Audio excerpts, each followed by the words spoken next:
Hello, friends. I'm back. Today, I'm going to discuss about the dividend declaration part 2. Part 2 consists of the SEBI regulations, Companies Act 1956 provisions, and the Income Tax 1961 provisions. All these three we will look into. If I'll try to cover all these three in one video.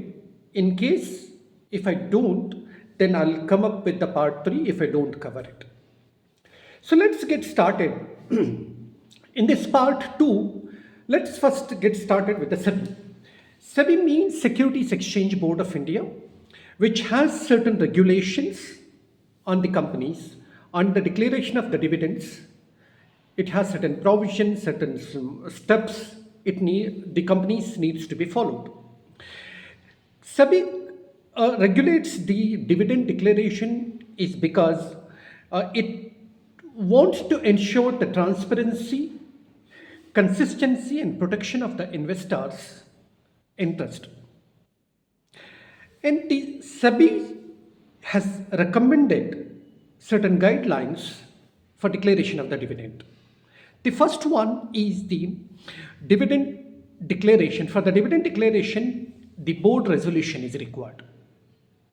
So board has to propose that how much dividend it's going to declare. Then that has to be approved by the shareholders in the annual general meeting under section 96 of the Companies Act 2013. It has to be approved in the AGM. And for the interim dividend, there is no AGM approval required for it. And SEBI has suggested certain time guidelines for the declaration and the payment of the dividend. The timeline here is that for the declaration of the dividend, whether it is interim dividend or the final dividend, it must be disclosed promptly. And the second thing, payment of the dividend is within 30 days of the declaration, the dividend has to be paid. And it must be intimated within 7 working days to the stock exchange that they have declared the dividend. The dividend must be paid electronically, whether it is NEFT or RTGS or IMPS. So exception is in case if these methods are not resorted to, then the company can pay the dividend with the check or the demand draft, but that is only an exception. The general rule is that electronically the dividend has to be paid by following the methods of the IMPS or RTGS, etc. Then there is a disclosure of the stock exchanges. As per regulation 30, the dividend intimation should be made to the stock exchanges, and that the date of the declaration, the amount per share, and the record date, books closure date, mode of the payment, everything has to be communicated to the stock exchange promptly. Then it should be disclosed on the company's website that how much the dividend has been declared and the date of the dividend and the book closure, etc. In the annual report, it has to be disclosed by the company. It is mandatory. Then, as per the Companies Act 1924 as well as the SEBI has recommended that mode of the payment and unpaid of the dividend. The dividend must be paid, as I said earlier, electronically, and if in the exception circumstances, it is to be paid in check as well as the demand draft. But if it is after the expiry of 30 days, within 7 days of the unpaid dividend has to be transferred to the unpaid account or the suspense account, or unpaid dividend or unclaimed dividend, whatever it is. The amount of unpaid or unclaimed dividend, if it is lying in that suspense account for the 7 years, it needs to be transferred to the separate account called Investor Education and Protection Fund. In case if all these provisions are not being followed, then the SEBI invoke the penal actions. And those penal actions are, see, non-compliance of these provisions attracts 18% interest for the delayed period. And company as well as the defaulting officer will be punished as per the SEBI's guidelines and the Companies Act 2013. Now, these are all the SEBI guidelines. Wherever it is necessary, SEBI and the Companies Act, they emphasize on the same provisions. That means we need to understand that how serious these provisions are, how serious these provisions companies to be followed in case of the non-following. It has been suggested by the Securities Exchange Board of India as well as the Companies Act 2013. Both they have mentioned the provisions about it, the penal actions as well as the punishments which is going to be given for the company as well as for the every defaulting officer of the company as per the SEBI and the Companies Act 2013. Now, so far we have understood about the SEBI's regulations and the guidelines. Now let's try and understand the Companies Act 2013 provisions with regard to the dividend declaration and its payment, etc. With respect to the Companies Act 2013, with respect to the dividend, under section 123, it says that dividend shall be, as I told you in the previous, in my part 1 of the dividend, the video, that it has to be paid out of the current year's profit, or it has to be paid from the accumulated profit from the previous year, and dividend should not be paid out of the capital. It is prohibited. And dividend has to be paid after transferring certain amount, certain percentage to the reserves. The company may declare the dividend from the free reserves also. If they have kept the free reserves, they have accumulated certain free reserves, from that also they can declare the dividends. And none of the companies should declare the dividends unless the depreciation and the losses from the previous year has been carried forward and set off. If there are losses in the previous year and depreciation is not provided, then the company is not allowed to declare the dividend. Both the losses of the previous year and the depreciation has to be carried forward and set off against the profit of the current year, and then only the dividends can be allowed to declare. So as per section 124, see, this is a very, very, very important one. It has been suggested by the SEBI as well as under section 24 Companies Act 2013 that unpaid dividend.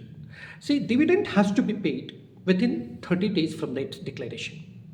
If it is not paid within 30 days, after the expiry of the 30 days, within 7 days, the dividend has to be transferred to a separate suspense account, and 7 years if the dividend is not paid or unclaimed dividend should be transferred to a separate account called Investor Education and Protection Fund. Both are there in the SEBI as well as in the Companies Act 2013.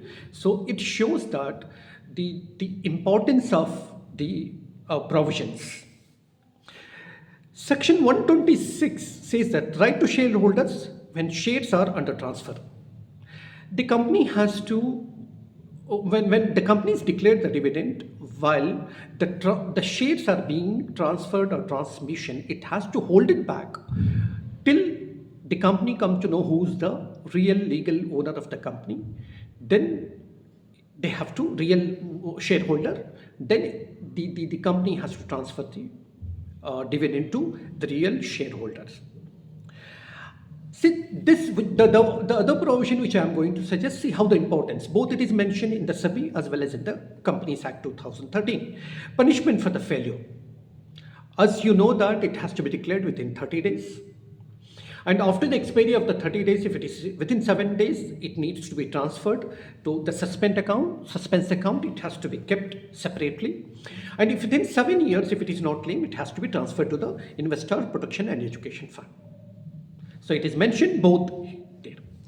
Any contravention or any non-following these provisions will attract the penal provisions in Companies Act 2013. That is under section 127, it says that it attracts 18% interest and a simple imprisonment of 2 years and 1,000 rupees per fine per default officer per day during which the default continues. However, there are certain exceptions to that. That dividend cannot be paid within 30 days in 3 circumstances. 3 exceptions are there. Number 1, dividend may not be paid due to operation of the law that the shareholder cannot be traced. We don't know the know-about of the shareholder. And dividends cannot be paid at the direction of the court or the tribunal, and any lawful adjustment dues for which dividend not necessary, it has to be paid. So these are all the 2 things which we covered about the dividend, that is the SEBI's provision and the SEBI's regulation as well as the Companies Act 2013 regulations. Now let us think about and talk about the taxability. As per the Income Tax Act 1961, what is a tax?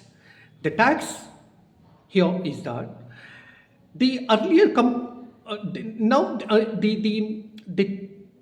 the dividend, earlier the company used to pay the tax, but now it has been shifted. That is, dividend distribution tax has been abolished and the shareholder is responsible for paying the tax on the dividend.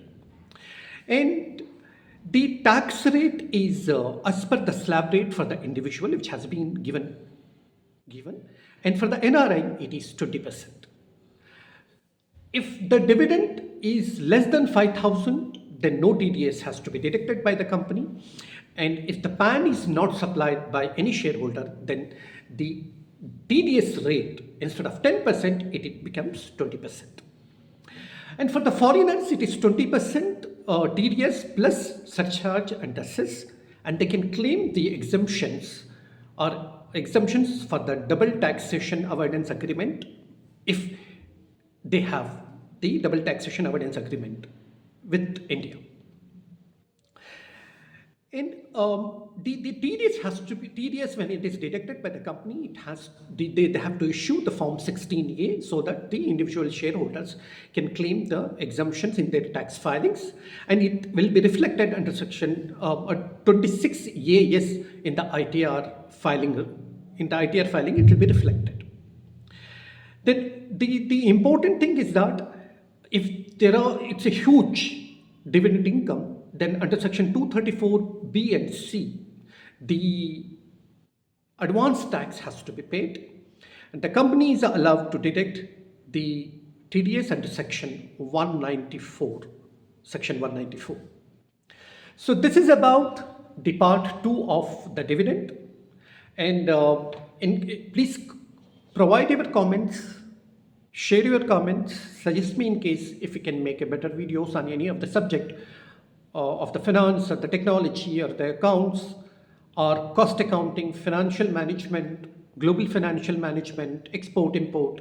If you need any kind of the videos, please suggest me and we'll go for it. In the next session, I'll come up with some important topics with related to finance or any of these important subjects. Thank you so much. You take care. Bye-bye.